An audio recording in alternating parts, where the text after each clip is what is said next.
আপনারা আসলে আমি যেটা বলেছি আমার বক্তব্যে যে বিজিবি আমরা সীমান্ত রক্ষার দায়িত্বে নিয়োজিত আছি, পাশাপাশি আইন শৃঙ্খলা রক্ষাও করে যাচ্ছি।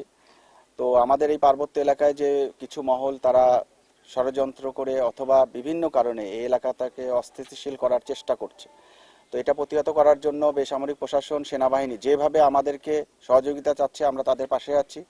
এবং অবৈধ অস্ত্র উদ্ধারের ক্ষেত্রেও যখন বিভিন্ন ধরনের স্পেশাল অপারেশন পরিচালনা হয় বিজিবি সেনাবাহিনীর সাথে থাকে, পাহাড়ে আমরা অপারেশন পরিচালনা করছি এবং সীমান্তেও আমরা কঠোর নজরদারি রেখেছি যাতে করে কোনো অবৈধ অস্ত্র আমাদের সীমান্তের ওপার থেকে আসতে না পারে।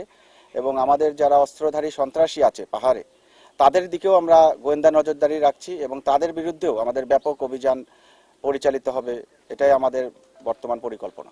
রামগড়ে যে আমাদের যে আহত হয়েছে এটার বিরুদ্ধে অবশ্যই আইনানুগ ব্যবস্থা হবে, এটার জন্য তদন্ত কমিটিও গঠন হয়েছে আমাদের জেলা প্রশাসন থেকে এবং তদন্তের প্রেক্ষিতে যদি দোষী সাব্যস্ত পাওয়া যায় তাদের বিরুদ্ধে অবশ্যই আইনানুগ ব্যবস্থা গ্রহণ করা হবে। এখন পর্যন্ত আমাদের জানা মতে আমাদের কঠোর অবস্থানের কারণে খাগড়াছড়ি এলাকার আশেপাশের এলাকায় কোথাও কোনো অপ্রীতিকর ঘটনা ঘটেনি এবং আমার বিশ্বাস যে আমরা আমাদের চেষ্টা অব্যাহত রেখেছি।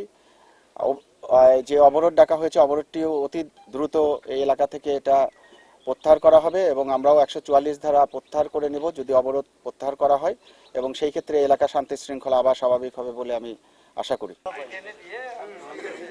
অনেক টেনশন